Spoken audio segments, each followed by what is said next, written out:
Может ли межпозвоночная грыжа рассосаться? Да, может. Вопреки распространенному мнению, это довольно частая ситуация, доказанная множеством клинических случаев. Этот процесс называется резорбцией и проходит по 3 основным механизмам. Механическое самопроизвольное вправление. Теоретически это возможно за счет увеличения расстояния между позвонками и втягивания-выпячивания внутрь. Особенно если речь идет о протрузии. Сморщивание и дегидратация. Межпозвоночный диск лишен кровоснабжения, поэтому может относительно быстро потерять жидкостный компонент. Фагоцитоз и ферментативная деструкция, фагоциты. Это клетки, способные поглощать нежизнеспособные ткани, иногда ценой собственной жизни.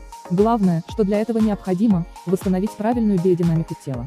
К сожалению, одними физическими упражнениями это не всегда возможно, часто требуется помощь специалиста.